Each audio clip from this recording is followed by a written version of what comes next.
رسول الأمين وعلى آله وصحبه أجمعين برحمتك يا أرحم الراحمين.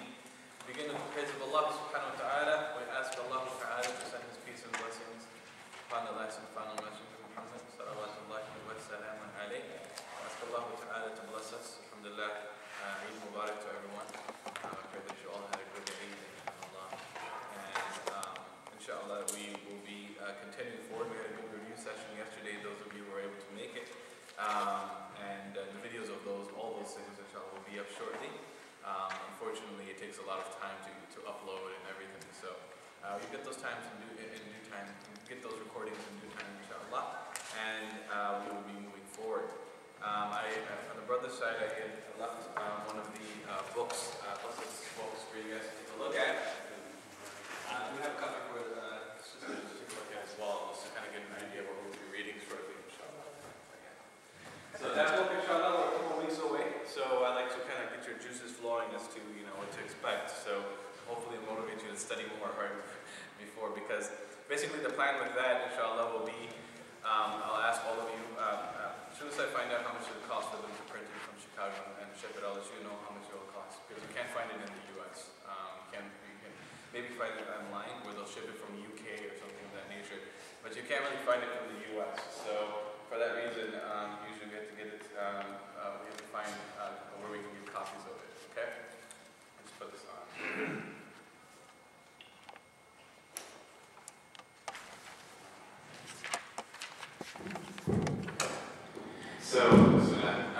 So we don't know exactly where to get copies of it, so I'll find out how I can get more copies of that, inshallah. And basically the method that we'll be using, inshallah, for the reading is everyone will have, there's about 16 parts to volume 1 there, 16 parts of stories, and the two stories that are covered are the stories of Ibrahim alayhi salam and the story of Yusuf. And so since we're familiar with these stories already, it's very helpful when you study something that you're already familiar with, and you're like, oh, okay, I think I know what's going on there, you may not know exactly, and so you know the general idea of what's going on, so it'll help you, inshallah, in the translation process as well. And usually, prior to getting into the book, I'll teach you all, inshallah, with the help of Allah, to learn how to use a dictionary, and how to, words that you don't know, verbs in particular that you don't know, how to search them in the dictionary. And that's going to be a process, that's going to be the most critical process of reading. And that's the reason why we're reading, to learn how to find new words that we don't understand, and learn how to understand them. And that's going to be the whole purpose of the reading, inshallah, so that you can become independent from someone in terms of your own reading through practice with the group. So you'll be assigned, for example, each week we'll do about an hour of new lessons, and then we'll do an hour of reading from Qasas. But the trick is that you should have already read that story before coming to class. So we're basically going to go down the line that we normally do and have people read it and translate it. And if you're having difficulty, no problem. Don't feel shy about that. That's the reason why we're doing it in a group and in a class. And we pray that as we go throughout the book, inshallah, we'll get a little bit more practice with that, and more experience and more comfort level with reading. But keep in mind as well that the book becomes more complex as you go. It starts with simple 2-3 word sentences, and it becomes full-on paragraphs like you normally would. And this is only volume 1. There's 5 total volumes, or depending on what copy or print you have. There's 3 total volumes. So and by the time, the goal is that you inshallah will continue going with that book afterwards. And so I just wanted to get that out there, inshallah, for you all to see, so that you have some motivation, inshallah, to try to get these principles understood. And with the practice, inshallah, the most important thing is when we get practice, these things will become better understood, inshallah. So, alhamdulillah, up to this point, we've covered quite a bit. We finally got into complete sentences. The last class that we had, I believe it was a couple of weeks ago, we were able to, actually not last week, we were able to discuss Jumlatul Ismiyah. And so, in review, the first thing that we discussed in class was the 3 types of words, ism, fi'l, and harf. And then we identified how you can identify an ism. You can identify the ism by its by definiteness, by being alif lam, by tanween, by ta marbuta, or by the state of jar. Because only isms take the state of jar. Present tense verbs also have grammatical states, which we'll cover later, but they do not take the state of jar, and that's why that's one of the signs of the ism. Then we went into the 4 characteristics of the ism, or ism that we need to learn and know and recognize, because when you put isms together and when you put words together, there are certain rules. And in order to know those rules, you need to understand the qualities of the ism. So the ism, the first one is definiteness, which we've already learned, alif, lam versus tanween. The second one is gender, masculine versus feminine. The third one is plurality, single, dual, plural, sound masculine, plural, sound feminine, plural, broken, plural.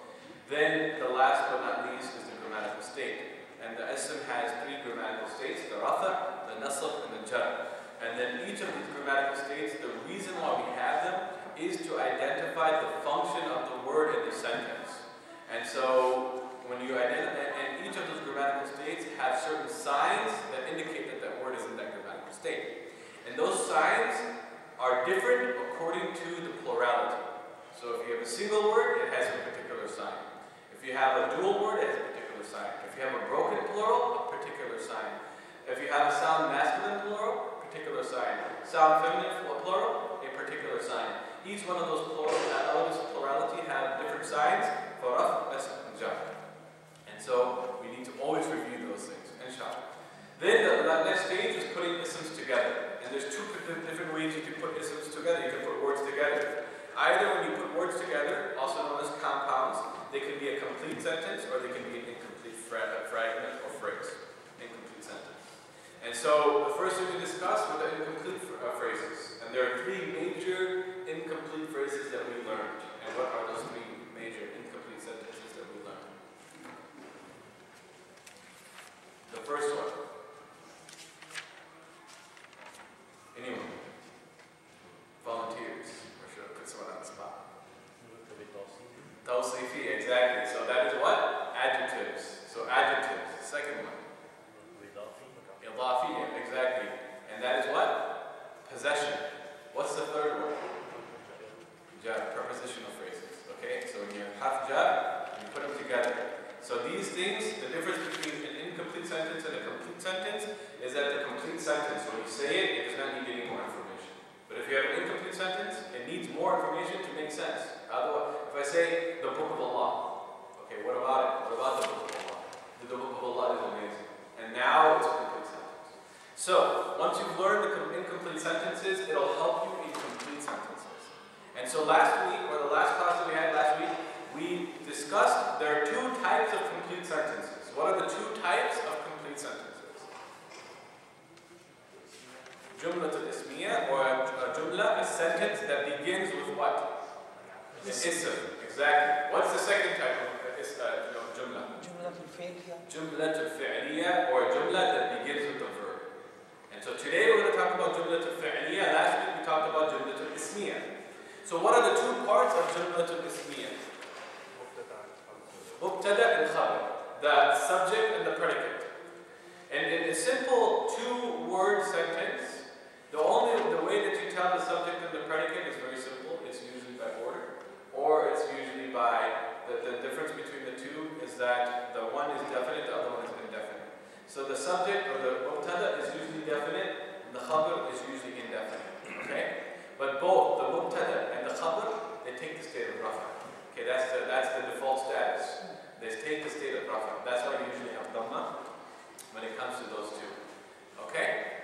So the next discussion then is how do you, when you add more than 2 words, it becomes more complex. When there's 2 words, it's pretty simple. All you need to do is identify whether it is, if it's a complete sentence or not. Okay, are these 2 words connected as part of a compound or not, a part of an incomplete phrase or not? Once you've identified that they're not part of an adjectival phrase or possessive phrase or prepositional phrase, then you know that this is a complete sentence, and you can translate it. The first word's meaning is the second word's meaning. That's as simple as that. But then when you start to add more than 2 words, you add 3 words. Kitab Allahi Jamilun.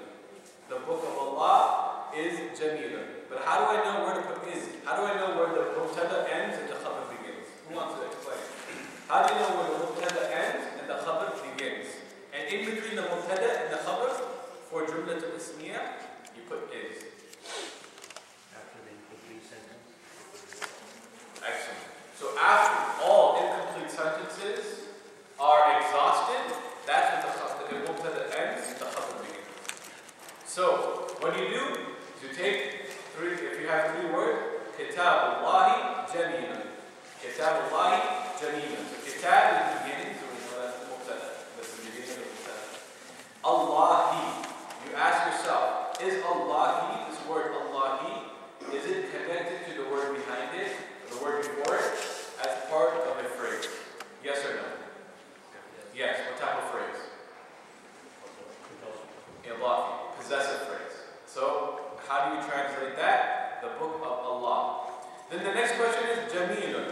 Jamilun, is it connected to Allah or to kitab as part of a phrase? The question is yes or no. Is it connected to any of those two words before? No.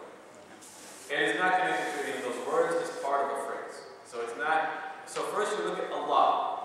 Jamilun in Allah. Is it part of an adjectival phrase? No, because they're not matching in all four characteristics. Is it part of a possessive phrase?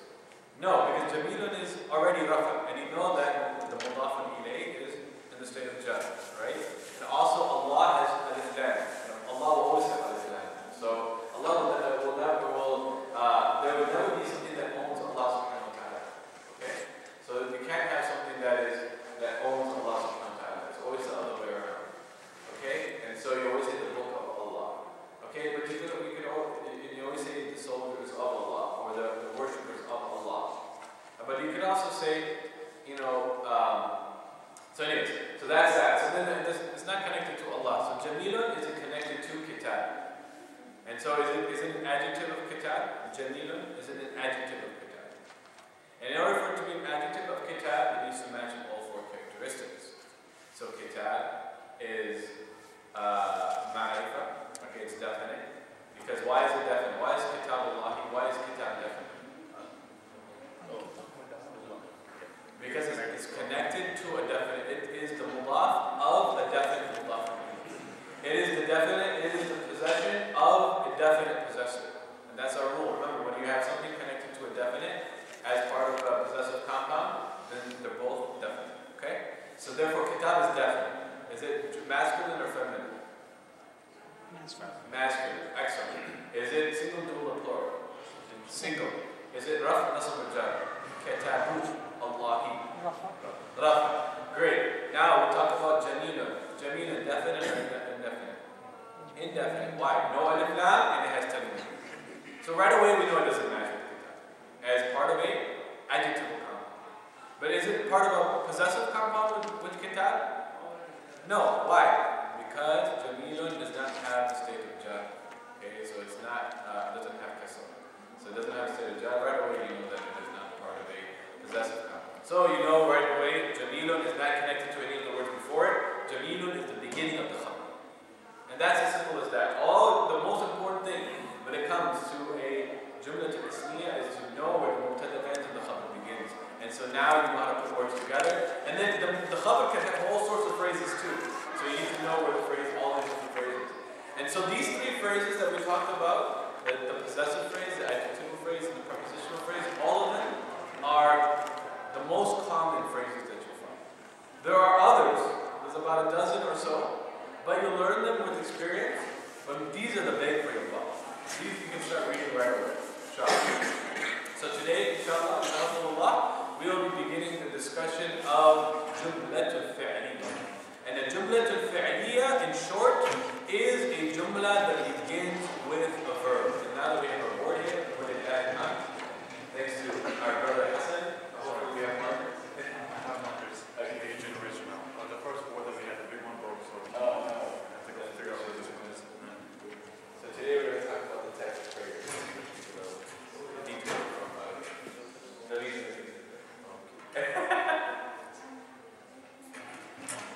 So Jumla to Fi'li.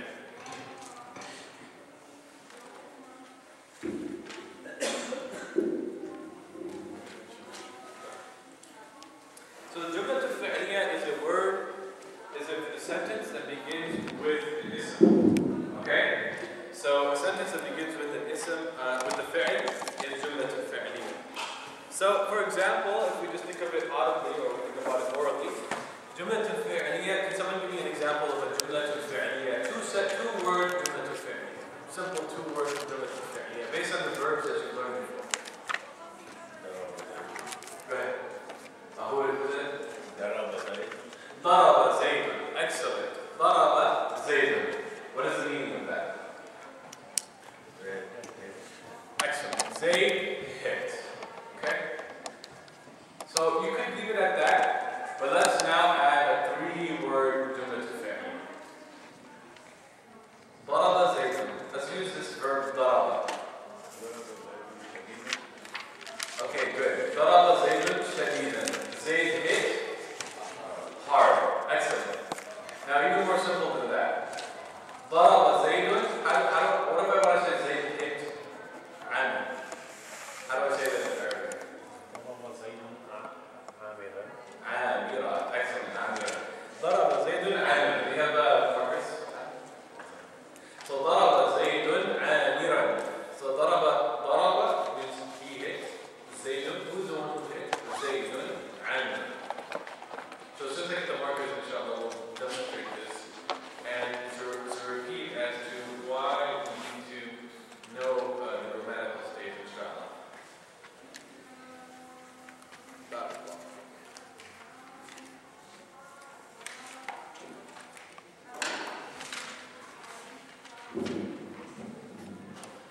So, ضرب زيد عامرا. So, جملة الفعلية. What we'll learn in جملة الفعلية. الجملة الفعلية. What kind of phrase is الجملة الفعلية?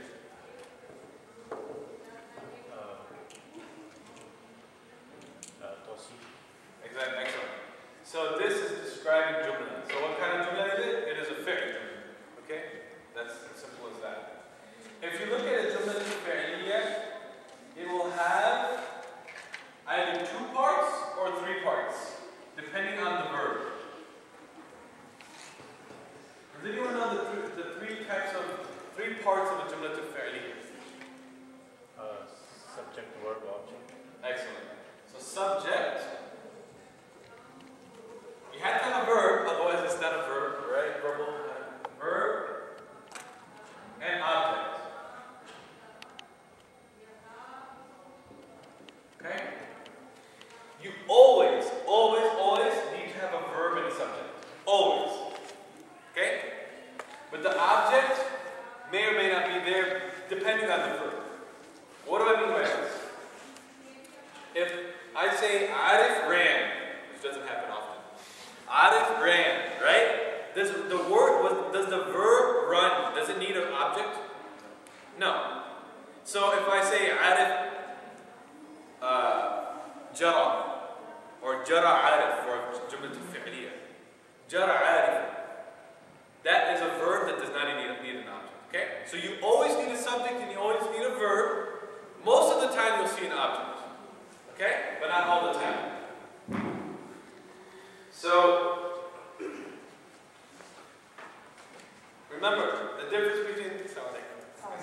My oldest son is going in class today. He's Oh, in perfect, Isha.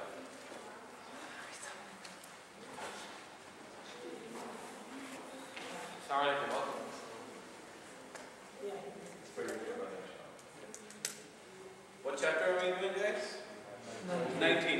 Chapter 19. Unfortunately, this board is shorter than me, so I'm going to have to get low. So, Jumla al-fi'liyah, we have the simple sentence that the brother brought up. ضرب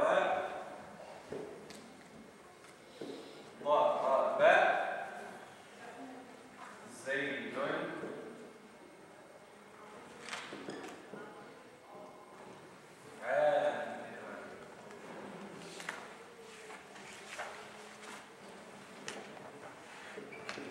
Okay? So we know Jumla al-fi'liyah always begins, by definition, the Jumla al-fi'liyah always begins with a fi'l, by definition. Okay? So, there we go. So Jumla al-fi'liyah, by definition, it always begins with a fi'l. Okay?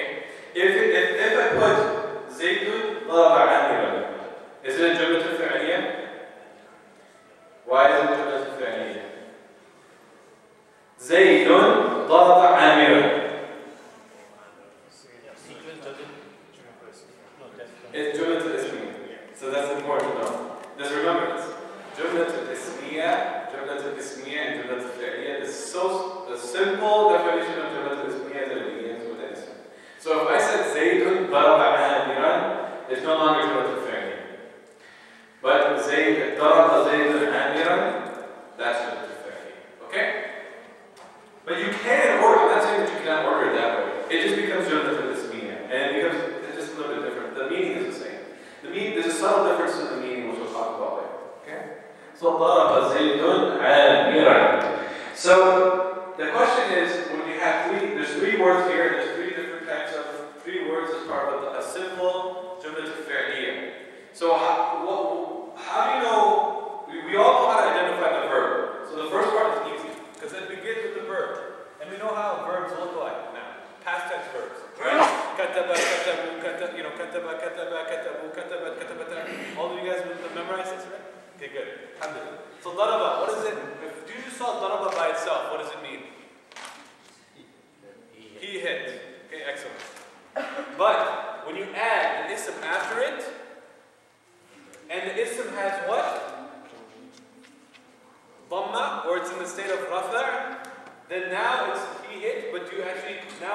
Zayd hit.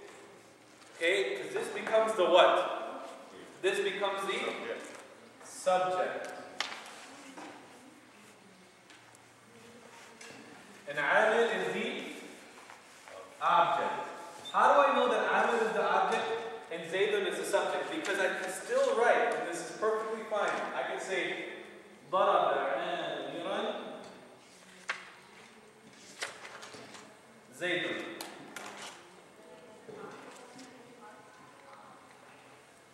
Both of those are correct. There has to be a way to identify the subject and the object. How do we identify the subject? The grammatical state. So what is the grammatical state of the subject of a verbal sentence? Raf'an. So the subject is in the state of raf', always. Okay? So, simple answer then, how do you identify the object? What is the state of the object? Nas. Okay? The order doesn't matter. Is Amir, if I say ضرب عامرا زيد. ضرب عامرا زيد. Is the Amiran, is it the subject or the object? عامرا ضرب عامرا زيد. Amir, is it the subject or the object? Go ahead. MashaAllah, it's the object. Why is it the object?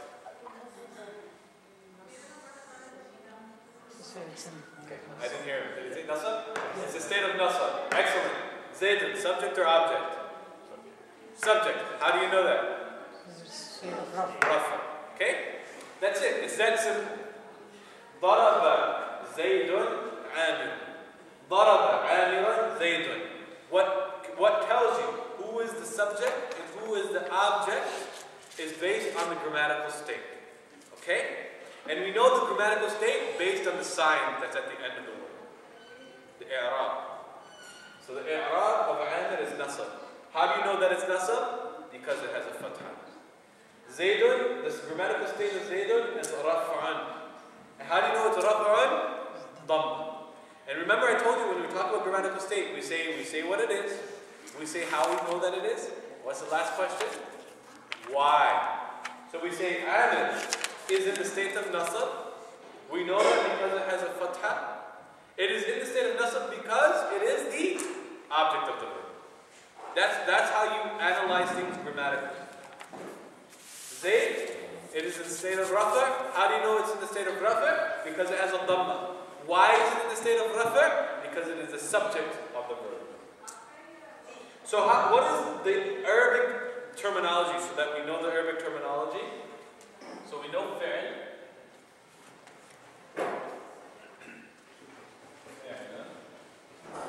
What is the Arabic term for subject? Fa'il.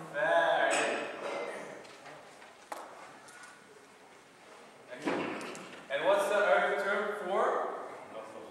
Maf'ulun bihi. Maf'ulun bihi. Okay? Excellent.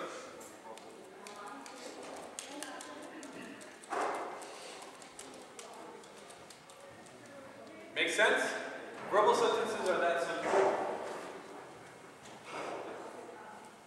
Whenever you have a verb, you have to ask, okay, first of all, does this verb need an object?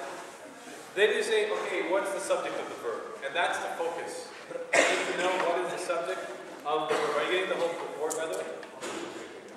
So what is the subject of the verb? And then what's the object of the verb? That's all we need to ask. And then when you put it together, you can translate this sentence altogether. ضرب زيد عامرا. ضرب, he hit زيد عامرا. So then you change it to Zayd hit Amir. And that's how you translate it in English. Are there any questions regarding this? Alright, go ahead and write this down. Go ahead, question. So it doesn't matter if we say Amirun, Zaydun, Daraba, or Zaydun, Daraba, Amirun. It always means this. I mean, as long as we put the right. It always means the same thing, aslan, but there is aslan meaning like at the root, but there's subtle changes to the meaning.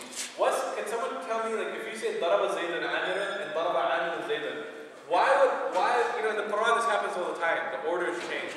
So why would you want to say this versus this? Okay, so why would I want to say this, and why would I want to say this?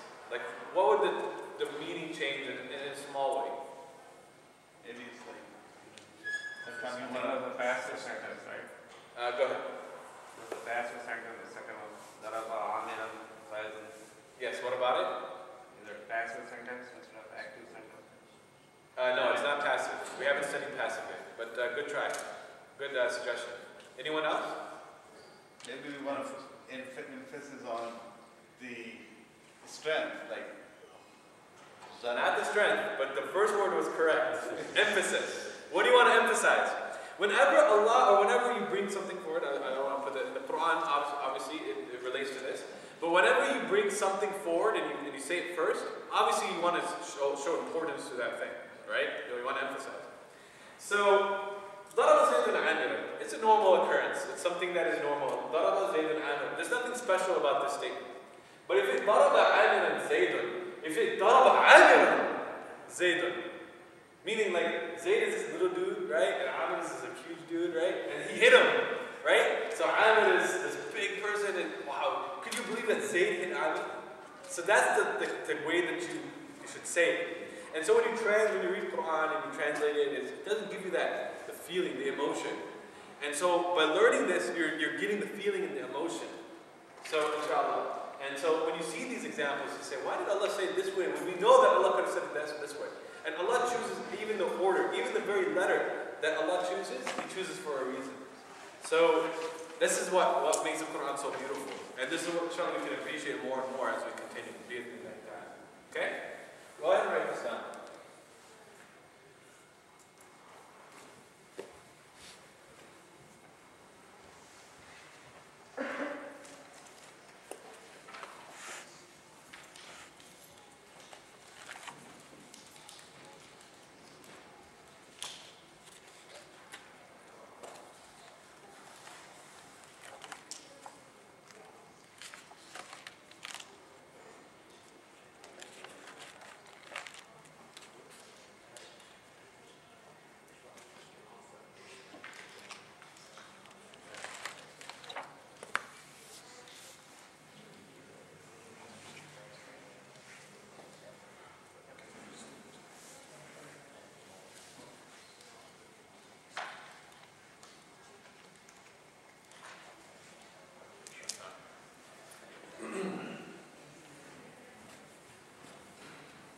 Just a quick thing, as I said, Jumlat al-Fi'liya can either have 1 word, 2 words, or 3 words. Could someone give me an example of a 1-word Jumlat al-Fi'liya?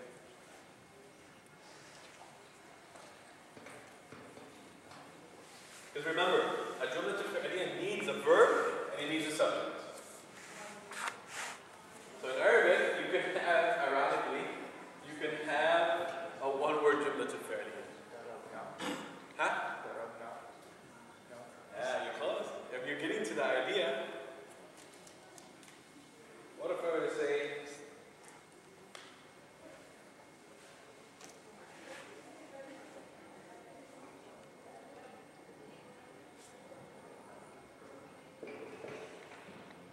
does anyone know what mashaq means?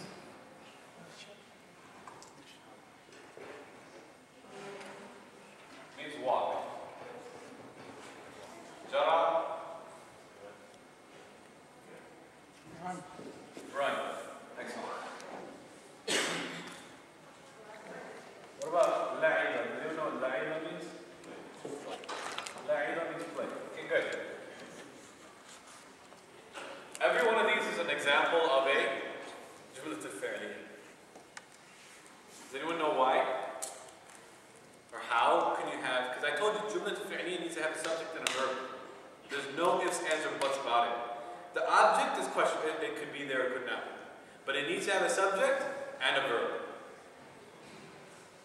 When we were memorizing verbs, past tense verbs, how would you translate this? Masha? He wrote. He walked. How would you He ran. How would you translate la'iba? He played.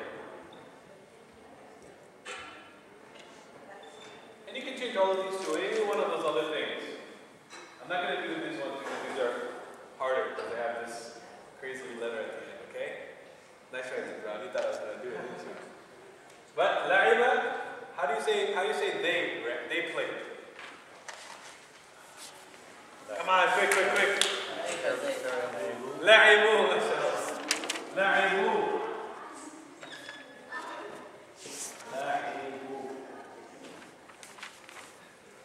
The point is this, and I just wanted to demonstrate this, that a single verb always is a sentence in and of itself. So if you just say a single verb, it's a sentence, verbal sentence. Why? Because the verb itself always has entailed in it its subject. So la'iba, la'ibu, la'ibat, la'ibata, la'ibna. La'ibta, la'ibtuma, la'ibtum, la'ibti, la'ibtuma, la'ibtuna, la'ibna, la'ibtu, la'ibna. All of these endings, the endings of the verb determines who's the subject. Okay? So when a verb is by itself, the subject is hidden. It's actually, the verb is by itself, the subject is in the ending. So la'iba, who is the subject? Those two men. La'ibu, those people, they played. La'ibat, she played. So the subject is in the ending. Remember I told you that there's three things you get from the ending, the plural, it's all those details, it's the details of the subject. Okay? So the subject is in the verb. So even if you just say the verb by itself, the subject is entailed in it. Okay? But what changes when I put la'iba? What changes when I put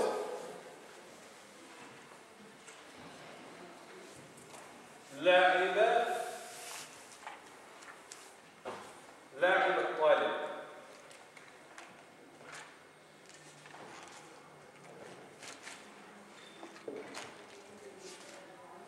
What does طالب mean? Students. So what happens is, when it's no longer by itself, you need to look for the subject. And you know the subject based on the grammatical state. So لعب الطالب, he played the student. You remove the he, because you can't translate he played the student. You say the student played. Does that make sense? Go ahead. Okay, so in cases where the verb is by itself, it's safe to say that the subject is always like attached or detached pronoun? Is that what we're saying? It is safe to say that from the majority. It's safe to say that the majority, that yes, it is an attached pronoun. An attached pronoun. But it's a special type of attached pronoun. It's a pronoun that's at the end. So all those things, la'iba, the alif is a pronoun. La'ibu, that waw is a pronoun, which means they. Does that make sense? Okay. Don't think about that too much. Just think about the ending, dictates who the subject is. If it's la'iba, it doesn't have an ending, the subject is hidden. Okay? But everything else, the subject is there. By la'ida, la'ibu, la'ibat, la'ibata, la'ibna, la'ibta, la'ibtuma, la'ibtum. All those endings, all those endings, they are the subject. Okay? I just wanted to demonstrate this so that you know that a verb by itself can be a sentence. Then you can add, when you add words after it, then you can start to determine who is the subject, who is the object. Everyone's good? Okay. Take a 5-minute break, inshallah, and then we'll talk about Inna and Canon. Can you tell them about this book for the next month? Yeah, so inshallah I have a book rolling around. Take a look at it. This is going to be our process. This is going to be the book that we'll be reading in a couple of weeks, inshallah. So just to give you an idea as to what is ahead of you. So study hard.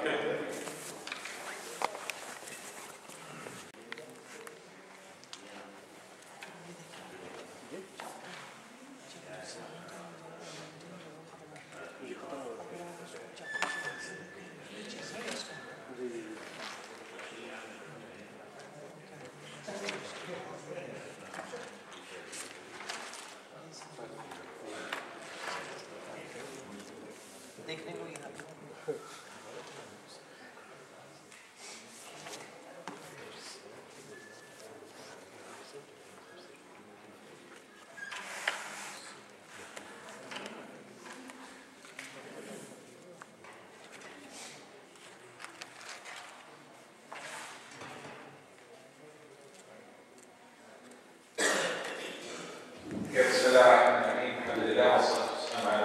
Bismillah. Before we begin, inshallah, we have an announcement about next week's program. We're going to take a little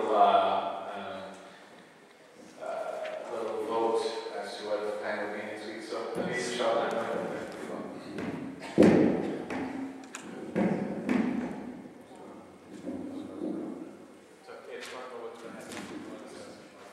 Alright, so just since Dr. Arif already mentioned, as you all may know by now, next weekend is the weekend of Hussam Sharif. His class recites basically about, a proper recitation and things like that about the Quran, which is very beneficial for all of us. First and foremost, we were going to decide about class next weekend. And so yes, basically the program is starting at Friday night, like this Friday, 7 to 10 p.m., then Saturday 10 to 5, and then Sunday 10 to 3. So obviously that conflicts with our Sunday class time in the morning. So we just want to make a vote as to like not have class or have it before, or a short class or like what. So specifically also in regards to the class, number one, I encourage everyone to take Hussam Sharif is half the Quran. It's one of the best. He has, I believe, he has like certification in teaching tajweed. So definitely, along with studying the language itself, learning how to properly pronounce the Quran is something that is essential. To have an opportunity for someone like that to be at our masjid to teach us is actually something that I encourage all of our students to take. And for that reason, actually, they worked with Hussam that they have different rates. They have the adult rate and they have the student rate. Adult rate is $100, and student rate is $60. But because you're taking this class, you all will get this student rate, which would be $60. So everyone will get a discount for taking the class, for being part of this class, which they were able to discuss with the Brother Hussam. So that's another motivation for every one of us to try to take that class, inshallah. And whether or not any of us are going to take the class, I don't want to conflict with that class. And for that reason, I was thinking personally that if you guys are willing to come an hour and a half early, so from 8 to 10, we have class, so we can just continue as we are. And anyone who's taking the class or not taking the tajweed class, there would be no conflict either way. So I wanted to know if you guys, if you wanted to move the class early from 8 to 10, and then you can carry on whether we like after that. But I also like to encourage all of you to take the tajweed class, inshallah. So does 8 to 10 work well from our perspective? Does 8 to 10 work well for you all? Would that be something you guys are willing to do? Or would you like to just hold off for another week, inshallah? So that's basically the discussion. Hold off for a second. So we have one hold off, and we have, how many of you guys would like to do 8 to 10 raise your hand? 8 to 10. So we have 2 hold offs, alright? And then everyone else is 8 to 10. So, inshallah, those of you who cannot make it for that reason, for whatever reason, of course, inshallah, we'll go ahead and have the recording for that. Would that be acceptable, inshallah? So we'll go ahead and have class from 8 to 10 next Sunday, inshallah. And those of you who would like to register, discuss with the lead after class, inshallah, and he can facilitate for it. Okay, yeah. If you like to register, inshallah, then the lead will be there again. Okay? Jazakallah. And also Friday night is free, so you can tell your friends, your family members, everybody else to show. Perfect. Yeah, so Friday night, if you're not sure, come Friday night and you can get a short lesson and get an idea what's going to be covered. That'll be good for you as well, inshallah. So, Bismillah. We have you guys recording started? I'm assuming it's started, right? So, we have here 3 different constructs here. And what we're introducing now are what we call sentence converters. Okay? Remember a long time ago we talked about huruf, and I'll just put this back over here. There's 2 different types of huruf.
example of an agent? Fi. So what is an agent? Fi, what kind of word is fi? It's a harf. What kind of harf is it? An agent. Specifically, we know specifically what kind of harf is it. Harf al-jar.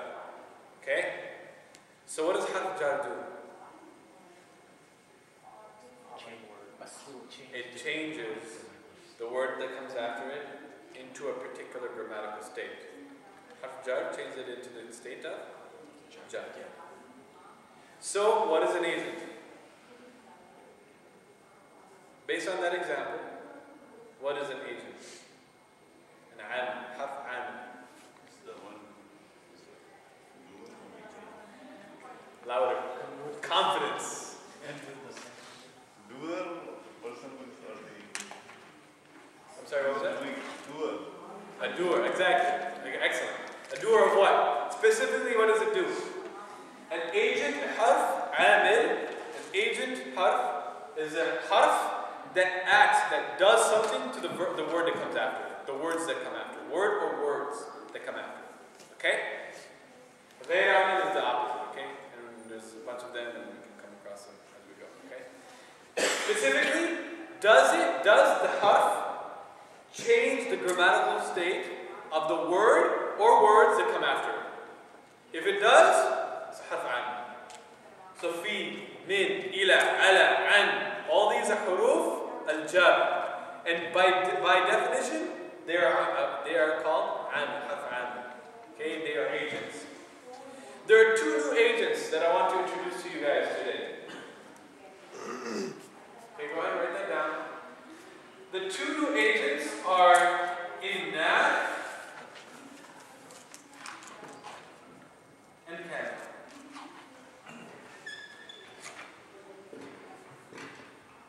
By the fact that you know that they're agents, what are they going to do?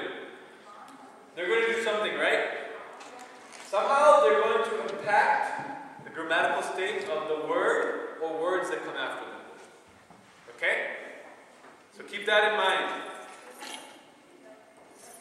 Inna and kana.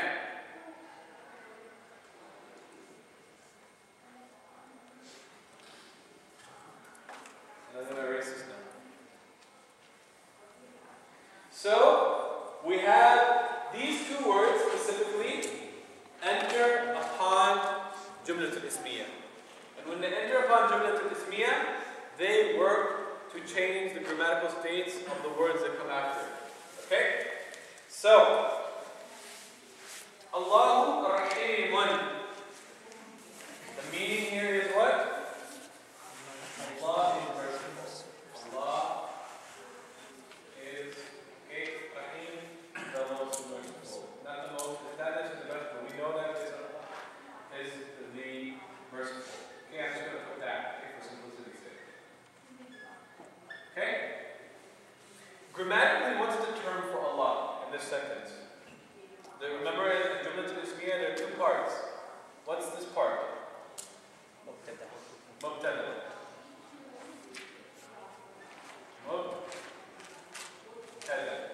Okay? What is Rahim? It's the khabar. Good. Okay? Keep that in mind. So now add inna in front of Allahu Rahim. Does anyone know what inna does to these two words? What does it change? How does it change those two words? Inna Allah Rahim. So what did it just do? What inna just did is it turned the mubtada into the state of nasab. Turned the mubtada into the state of nasab, and it kept the khabar in the state of rafa. Okay? So what does inna do? It turns the mubtada into the state of nasab. Inna Allah Rahim. Inna Allah, you see that all the time in the Quran. Inna Allah Sami'un Basir.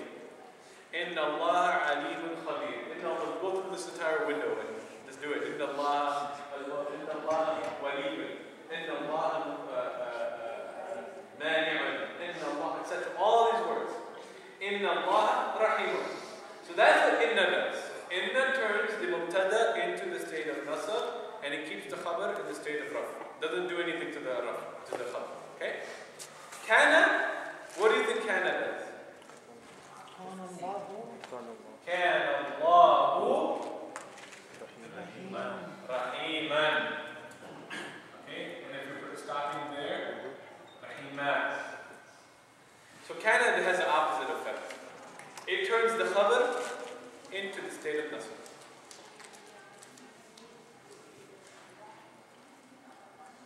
So the first thing you need to know about these two huruf is how they impact the mubtada and the khabar of a jumlat al-ismiyah.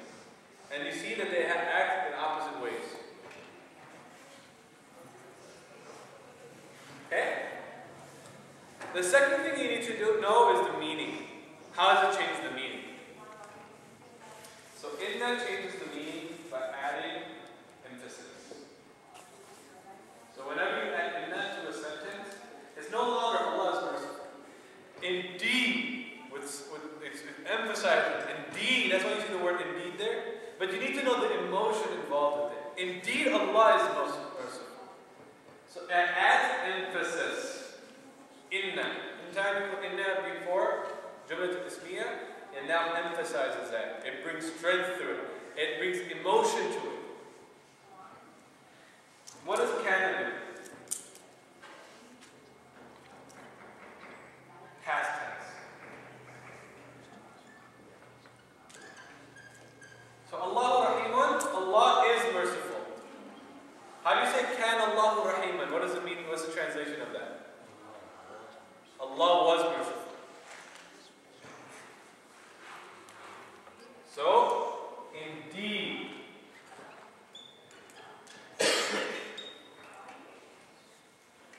Allah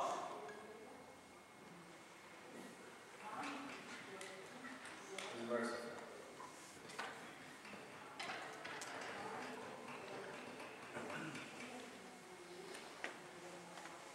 Kana Allahu Rahiman.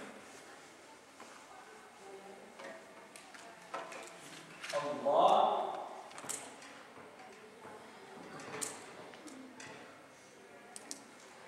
was merciful.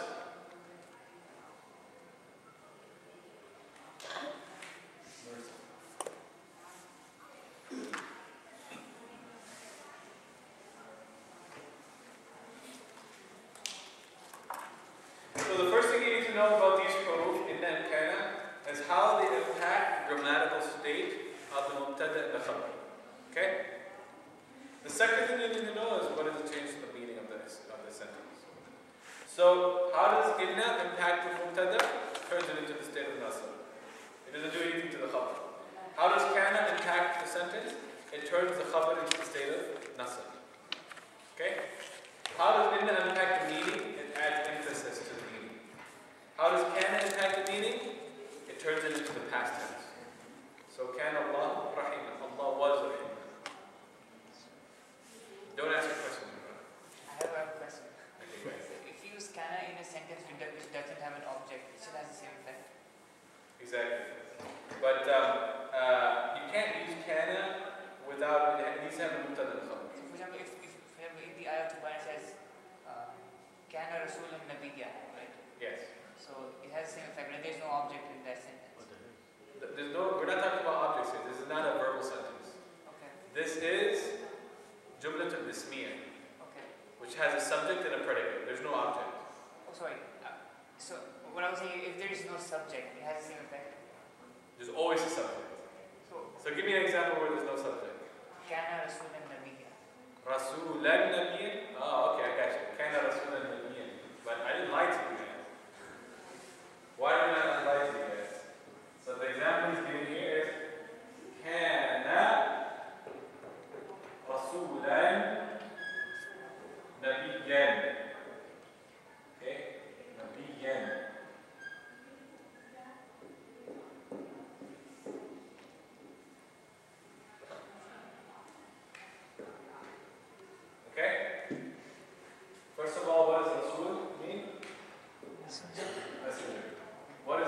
nabi mean? Prophet.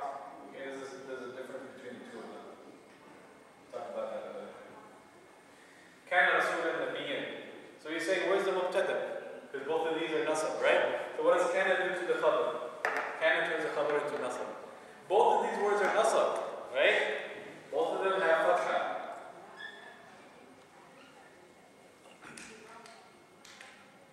Okay? So he said, where's the subject? Who knows where the subject is? He. Exactly. Because kana is a verb. Okay. And kana, the huwa is hidden in it as a subject. But don't get this confused. This is not a verbal sentence. Don't get confused. It's not a verbal sentence. It doesn't have a fa'il maf'ul. No. There are special terms when you have inna and kana, which we're going to get to next. You don't have the fa'il and the maf'ulun bihi and the fi'il. I have another question. When we say innahu, the word who is in nasb, right? The word who is nasb. Innahu rasulun nabiyyun. Innahu rasulun nabiyyun. Indeed, he specifically, that's inna. But kana, since it's a verb, kana is a special type of verb. It's called fi'l naqis. Okay? So it's a special type of verb. It doesn't, when you see kana in the beginning of the sentence, it's not a verbal sentence. But kana, it still has a subject. Okay? The subject in this case is shown. But if you take Allah out of it, the subject is hidden. It's huwa, he. So it is, so what's the, how do you translate this? Kana Rasulun Nabiyyun. He was a prophet and a messenger and prophet. Does that make sense?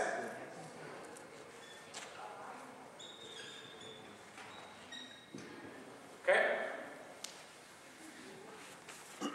So, every single sentence, because remember, a sentence is either, every single sentence is either Jumlatul Ismiyya or Jumlatul Fi'liyya. Every sentence. If you determine that it's Jumlatul Ismiyya, then it needs to have a subject and a predicate. If you determine that it's Jumlatul Fi'liyya, it needs to have a subject and a verb. And sometimes have an object. Most of the time have an object. Okay? I'm telling you that inna and kana only show up and Jumlatul Ismiyya. Okay? Inna and kana show up Jumlatul Ismiyya. And they affect the subject and the predicate. Okay? So, Go I ahead. have a question. Inna gives a nasab to the word follow it. Yes. In the Lord's Quran, it says, Innahu Rasulun Kareem. Innahu Rasulun Kareem. Yes. So who is a damir? It's a pronoun. Pronouns never change. So pronouns never change how they look.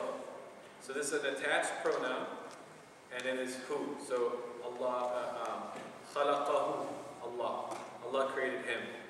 Innahu Rasulun Mubin. Rasulun Kareem. Innahu, lahu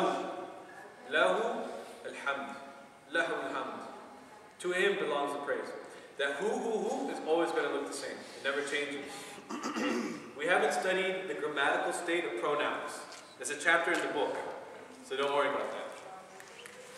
Pronouns take grammatical states. Remember that we talked about this before in between, that there are special types of isms that do not change based on the grammatical state. They don't show you their grammatical state. You know their grammatical state based on their function. One of those types of special isms is what? A pronoun. So we'll study that later. Everyone's jumping the gun, getting right to the meat of the story. Know this. You have Jumlatul Ismiyya, you add inna to it, it turns the subject into a nasab, and it keeps the khabar as rafa. If you have kana, turns the subject, keeps the subject as rafa, and turns the khabar, the object, or I'm sorry, the predicate, into a nasab. Okay? If you only see after kana, if you only see the predicate, the subject is there, but it's buried, it's in the verb, it's in kana. So you can say kanat, you can say kana, kana,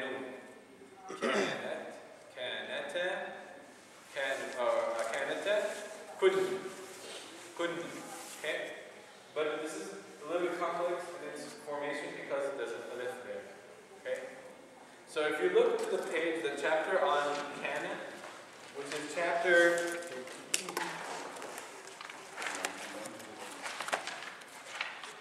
21? 91. So page 91, page 91. Okay? You need to know that it changes it into the past tense. And you need to know that it's a weak verb. So there's no things to change to it. And then the next page, 92, it shows you how kana looks when you change it to fit its subjects.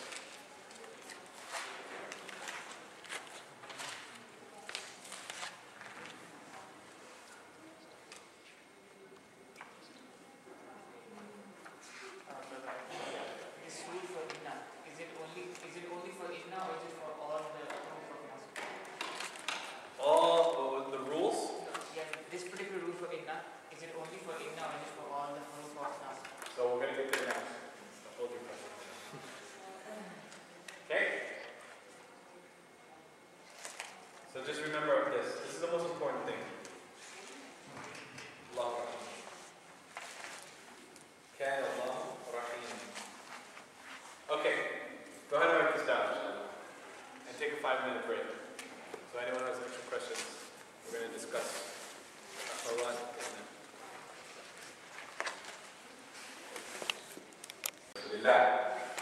So we have those simple rules of inna and kana.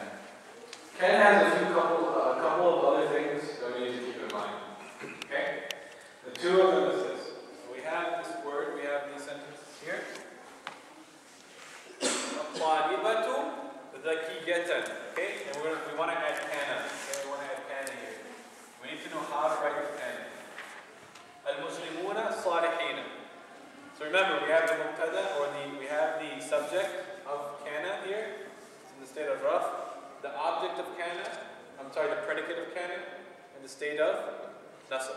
Same thing here. Al-Muslimuna, rafa. Salihina, nasab. So the one rule, how would we write kana here to match the sentence? Kanat. Kanat. Excellent. Kanat. How would we match it here? Kanu.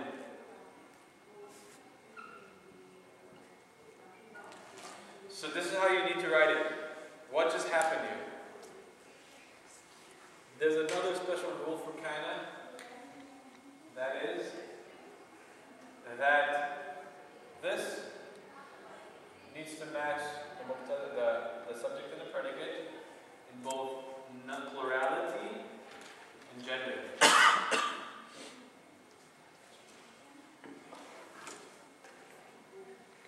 They need to match plurality and gender. So kanat, because taliba is single female, kanat, single female. Okay? Muslimun, salihin, this is jama' this is a plural, male, plural male. Does that make sense? That's just one other thing you need to know. Just one more. Okay? And the last thing we'll discuss today is the akhawat of inna. So each of these inna and kana, while you're writing this down, inna and kana both have what are called akhawat. Akhawat. What does akhawat mean? It's the plural of what? Ukht. What does ukht mean? Sister. Akh is brother. Don't go there. Don't say that too. It means sister. And so akhawat means sisters. And so this is used meaning there are other huruf that are used in the Arabic language that function the same way that inna does. And there are other huruf in the Arabic language that function the way that kana does. Okay? And in the case of kana, not all of them are huruf, some of them are verbs as well. Okay? But the akhawat of kana are very rare.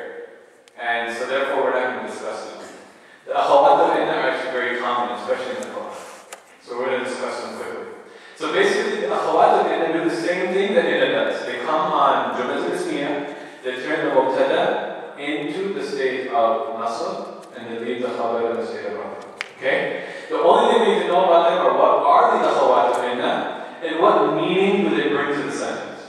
Okay? So if you turn to page 120, you'll see these examples.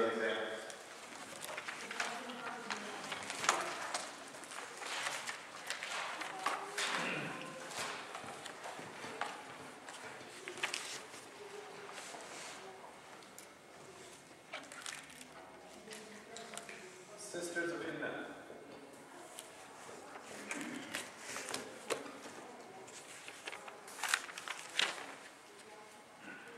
First one is lakin, I think, right?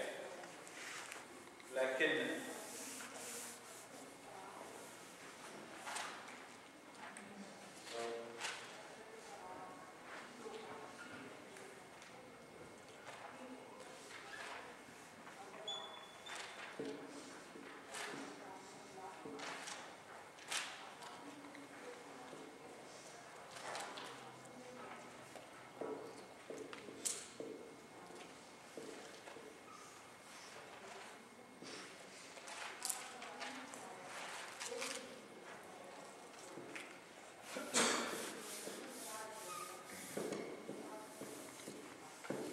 لكن محمدا ذكي.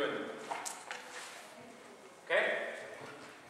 What meaning does لكن bring to this sentence? Muhammadun. You can say Muhammadun ذكي. That's the original sentence. Muhammadun ذكي. You add لكن محمدا ذكي.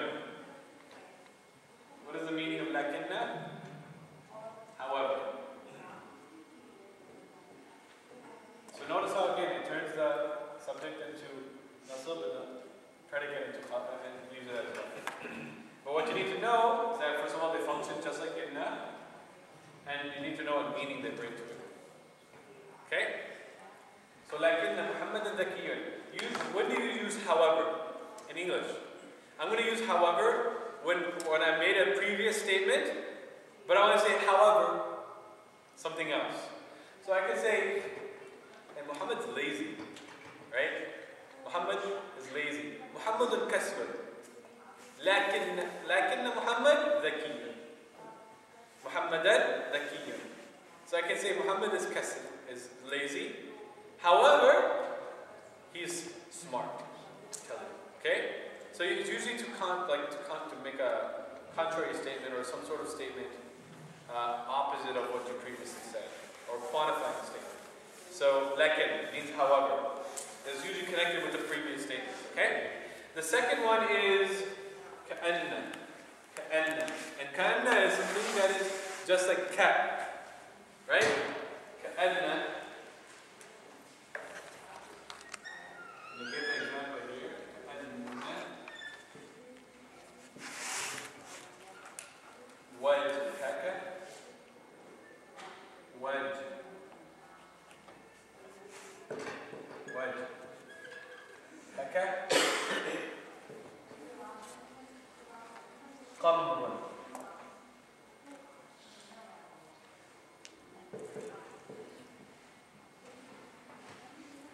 Ka'anna wajhaka qamrun.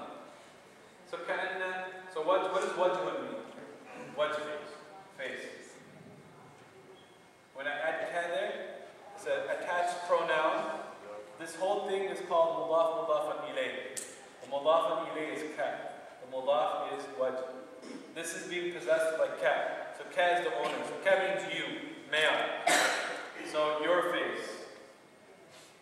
Yours. Face, qamar. What does qamar mean? Shams wal qamar. Shams is sun, qamar is moon. So ka'anna wajhaka qamrun. What is the meaning of ka'anna? It is just like ka. What do we say? Wajhuka kal-qamr. Remember that statement? What does that mean? Wajhuka kal-qamr. Your face is like the moon. If you want to make it even more poetic, ka'anna wajhaka qamr.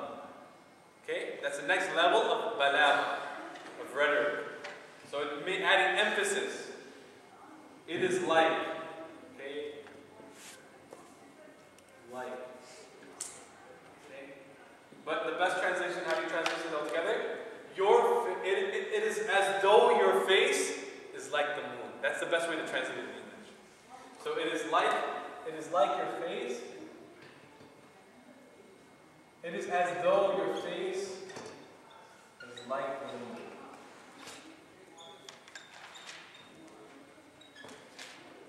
It's like the moon.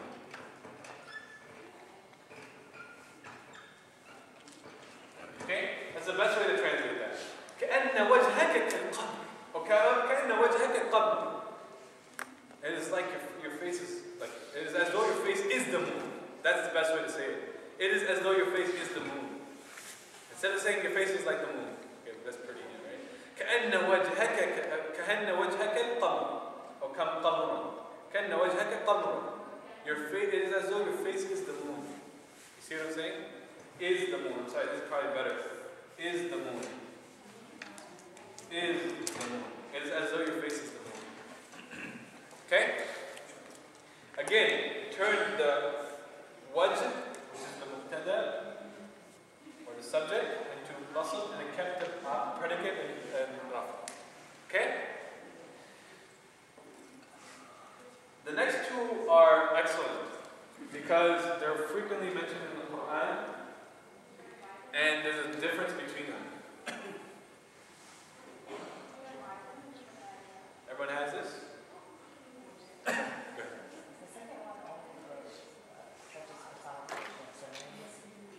You really want to test me on my English background? Personification? Exactly, it's exactly that. You want to, it's not necessarily personification, and that you turn an object into like a human structure, but it is in comparison, or making similes, that's probably a better term. So you want to make an example, you want to compare something to other, or say something is like something else, but you want to say it is something else. So it's probably a metaphor more than a simile, because the difference between a simile is like your face is like the moon. But if I say your face is the moon, that's a metaphor. So it's more of a metaphor type of structure. Okay? Not for comparing to an animate object? Not necessarily. It could be anything.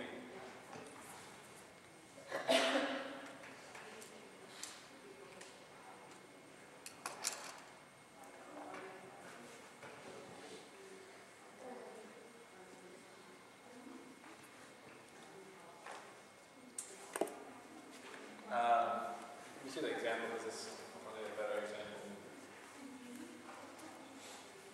So you have a cousin, his name is Amr, right? Amr, I'm just going to say Amr. Amr was Mamnu and son, whoever was there yesterday. Amr. Amr.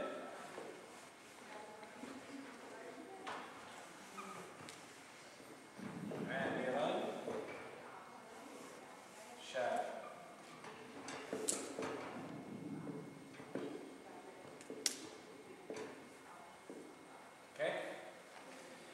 Amir is your old uncle, he's 80 years old. Or your friend, 80-year-old friend. Old or young? He's old, but he's young at heart. You want to make an expression. So all these akhawat al-fitna are used to make expression. You can say, Shaban means young. Remember, Jumla Ismiya. So if you say Layta Amiran Shabun. What does Layta do to the sentence? What Layta does to a Jumla Ismiya is that it expresses a hope. Okay? It expresses a hope. You want something to be the case. La'alla does the same thing. It expresses a hope. So la'alla we'll talk about in a second.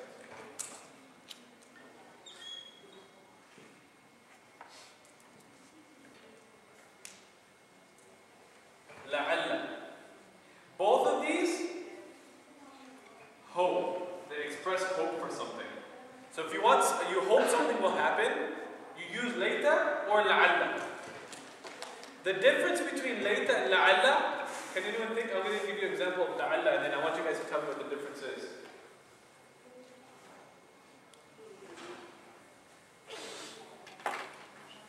لعل الناس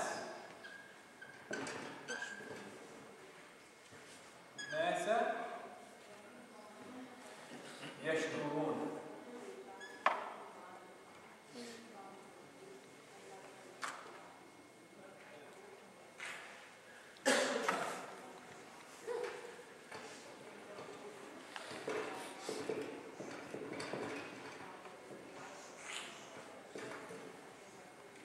This is a little bit more different. This is a little different. The sentence is a little different in that the predicate is a verb.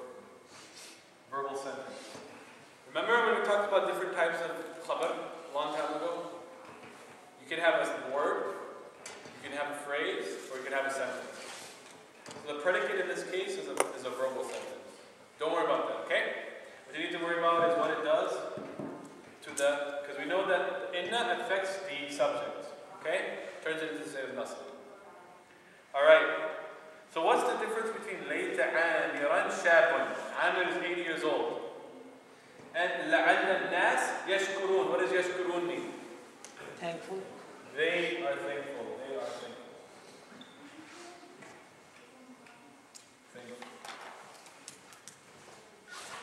Okay? Can anyone tell both of these express a hope for something? What's the difference between layta and la'alla?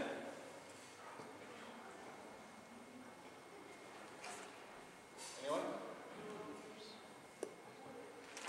Go ahead. The layta mean that you want that something should be happened. Both of them are saying that. There's a difference between the two. You want this to happen and you want this to happen. So you use layta or la'alla. There's a subtle difference between them, and a very important difference between them. Yeah. I'm sorry? One thing may be possible. Definite, no. No, the لَأَلَّ النَّاسُ يَشْكُرُونَ. Yes. Right now, the mankind they're not thankful, but they may be thankful, and that is possible. Exactly. But the brother Amir is 50 years old and he wants to be 20 years old, so that's not possible. Exactly. Mashallah. So layta is expressed for a hope that is impossible. So this one is impossible, possible.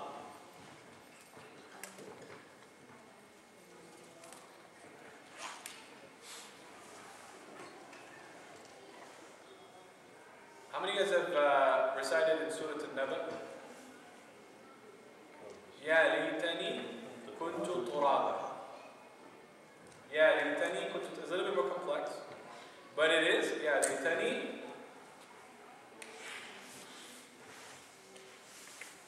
laytani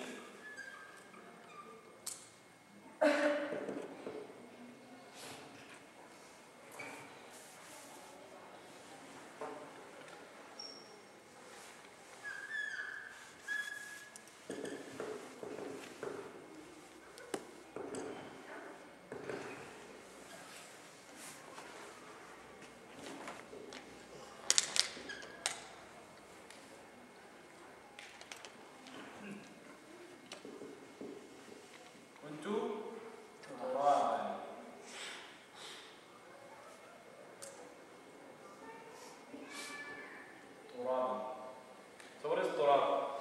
That's it. Dust. Okay, kuntu. Okay. So what we have here is layta. Remember, layta comes on jumlatul ismiya, subject and predicate. What's the subject here? The subject is me. It's a pronoun. So me or I. Okay. Now the predicate is in this entire sentence that comes after it. And this entire sentence is another jumlatul ismiya, but it's with the kuntu. So we have an example of both things here. Okay? So this is why we know all these things. We're going to see them. We're like, oh, kuntu's here. Don't get confused. Break it down. Subject, predicate. Predicate, subject, predicate. You know, the predicate can be a sentence too. So you can break down the sentence, and you can break it down even more, and you can break it down even more. That's the complexity it gets. Laytani kuntu turaba. What layta and la'alla do is that they make the expression that we wish that the subject does what the predicate, or the subject becomes what the predicate says. So laytani is the subject. I am the subject. So I wish. So it's basically saying I wish, I hope, I have hope for something that I was dust. Kuntu turaba. That I was dust. Why is la'alla not used here? La'allani kuntu turaba. That can still be used. The difference is that it's impossible for me to become dust. What is this used? Who is saying this? وَيَقُولُ الْكَافِرُ يَا لَيْتَنِي كُنْتُ تُرَابًا. On the day of judgment, the kafir will say, I wish that I was dust. But it is a wish that is impossible. That is what we get from layta and la'alla. La'alla. Allah says in the Quran all the time, لَعَلَّكُمْ يَتَفَكَّرُونَ لَعَلَّكُمْ يَشْكُرُونَ لَعَلَّكُمْ. Allah is saying, I hope that you do this. I hope that this is a wish that's possible. It's a wish that is possible. You can change. You can remember me. You can be thankful. It's not impossible. Allah does not say, لَيْتَكُمْ يَتَفَكَّرُونَ لَيْتَكُمْ. It's a hope that I have for you, but that's impossible. He's saying it is possible.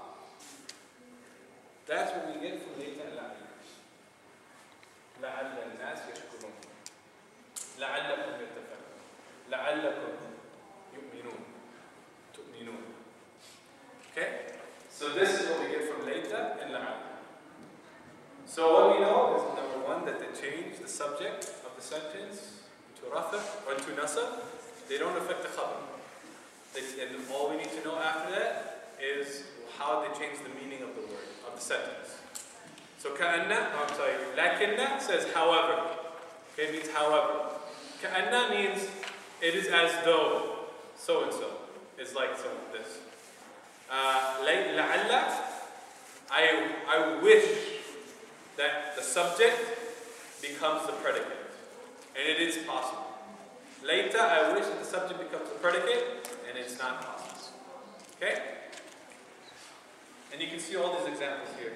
إِنَّ الْإِنسَانَ لَفِي خُسْرٍ إِنَّ الْإِنسَانَ لَفِي خُسْرٍ وَلَكِنَّ الْمُنَافِقِينَ لَا يَفْقَهُونَ. However, the munafiqeen لَا يَفْقَهُونَ. They do not understand. لَيْتَنِي لَمْ أَتَّخِذْ فُلَانًا خَلِيلًا. Again, it's someone in the Day of Judgment in Surah Al-Furqan. Allah says, talking about the kafir, about someone who's going to be in the hellfire. And he said, and his excuses, يَا وَيْلَةَ لَيْتَنِي لَمْ أَتَّخِذْ فُلَانًا خَلِيلًا. I wish that I did not take this person, so-and-so, as my khalil, my best friend. So laytani. So this is something that's impossible. He can't go back and change it. It's impossible, but it is a wish. لَعَلَّكُمْ يَتَفَكَّرُونَ. Same thing. وَعَلَمُوا أَنَّ فِيكُمْ رَسُولَ اللَّهِ. That's actually a little bit different. But when inna comes in between two words, it's no longer inna, it becomes anna. Okay? وَعَلَمُوا أَنَّ فِيكُمْ رَسُولَ اللَّهِ. So anna. So anna, it becomes anna when it's in the middle of a sentence. Okay? لَعَلَّ السَّاعَةَ قَرِيبٌ. So I wish that the hour comes close. So لَعَلَّ السَّاعَةَ قَرِيبٌ. Perhaps, you can say perhaps. There's a hope. So لَعَلَّ can give the sense of hope, or can give the sense of perhaps. كَأَنَّ فِي عَيْنِهِ سُطْرًا. It is as though, so كَأَنَّ, it is as though there is a covering in his eye. What page? I'm sorry, this is page 121 and 122. These are just examples for you guys to do at home, inshallah. لَعَلَّ السَّاعَةَ قَرِيبٌ كَأَنَّ فِي عَيْنِهِ سُطْرًا فَقَالُوا يَا لَيْتَنِي نَرُدُّ وَلَا نُكَذَّبُ. So it's the same idea. Laytani. This laytani is talking about me. I wish that me did whatever the predicate says. And it's impossible for them to do it. And this is often mentioned about people who are entering hellfire in the Day of Judgment. Okay? So, any questions? In Surah Al-Jinn, when it starts with all annahu wa annahu, says in the middle, they call it middle. Exactly. Because it's in between two words, it takes anna. But if it's in the beginning of the sentence, it's inna. Okay? The meaning will be same. The meaning is the same, emphasis. Emphasis. And the effect is the same. Turns the next word into the state of nas. So we mean indeed, whether it comes in Exactly. between or. Exactly. So if you look at Qasas al-Nabiyyin, inshallah, we should all be able to read the first page now.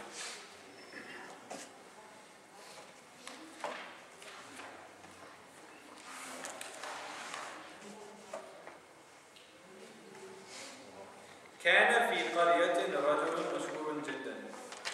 So can. So the beginning of this entire book, every single sentence begins with can. Because it's talking about the past tense. Kana, kana, kana, kana, kana, kana. And that's how it begins. Simple sentences. So قبل أيام كثيرة كثيرة جدا. So قبل أيام. أيام is plural of يوم. So this is how we build a vocabulary. We're like, I don't know what that means. Okay, it means it's a plural of يوم. قبل, what does قبل mean? Before. So قبل أيام. Why is it أيام? Because this comes after قبل. You know, قبل is a special type of adverb, right? That doesn't change, but it affects the, it's مضاف مضاف إليه. We talked about that before. And we're going to review these things in the book, inshallah. كثيرة كثيرة جدا. كثيرة. Why is كثيرة in a state of jar?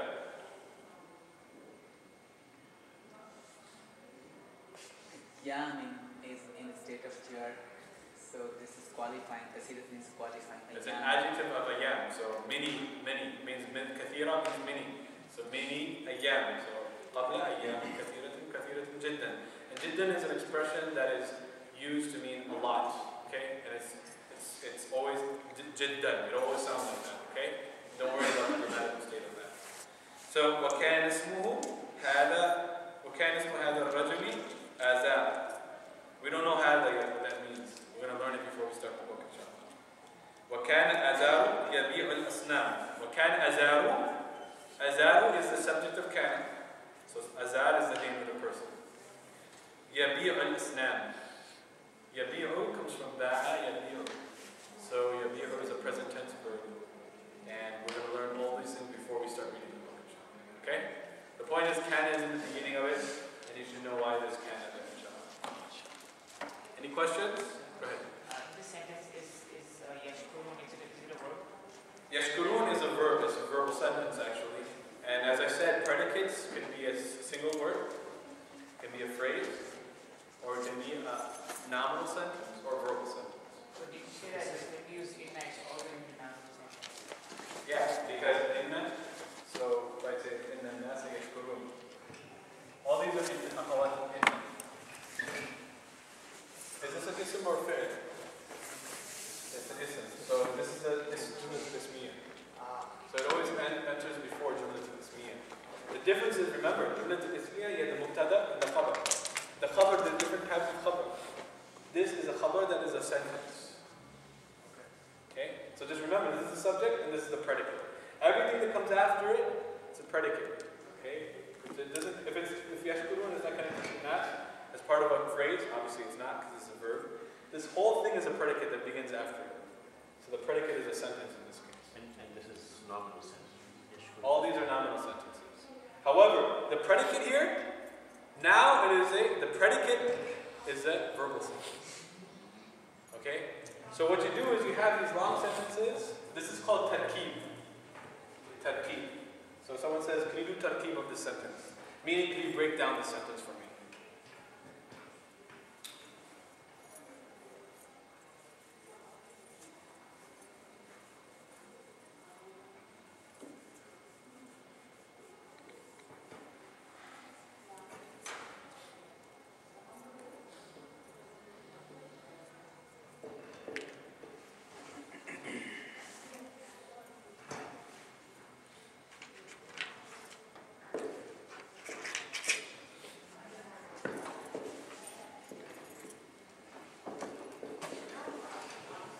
What kind of sentence is this? Why? First word is a noun. So a noun, a nominal sentence, jumlat al-ismiyya needs to have the mubtada and the khabar. In this case, the khabar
know how to break it down, you can translate it. So you can say, Amirun daraba Zaydun. Amir hit Zayd. You can say that because you know that.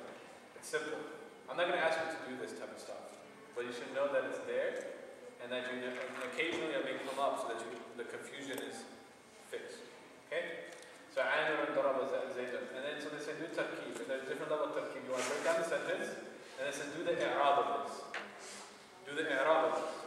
So you say Amir. هذا مبتدا. This is the mubtada. It is raf'un. How do you know it's raf'un? Because of the dhamma.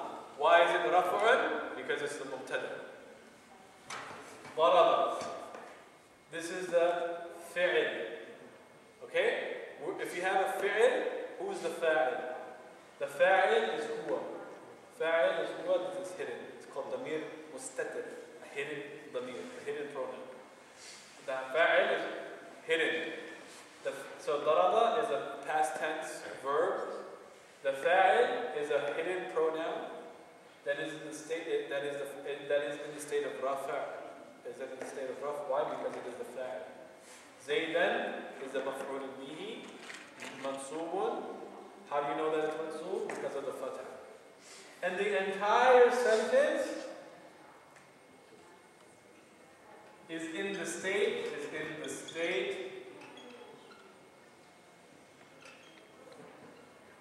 of rafa'. Because it is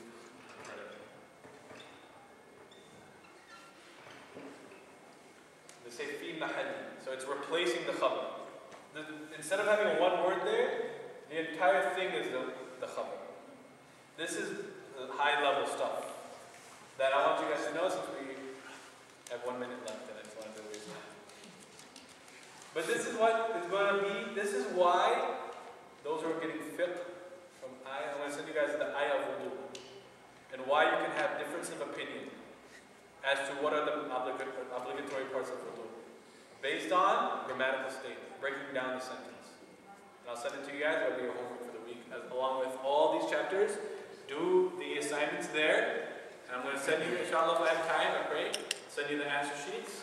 Okay? Any questions? Email me. Discuss it next week.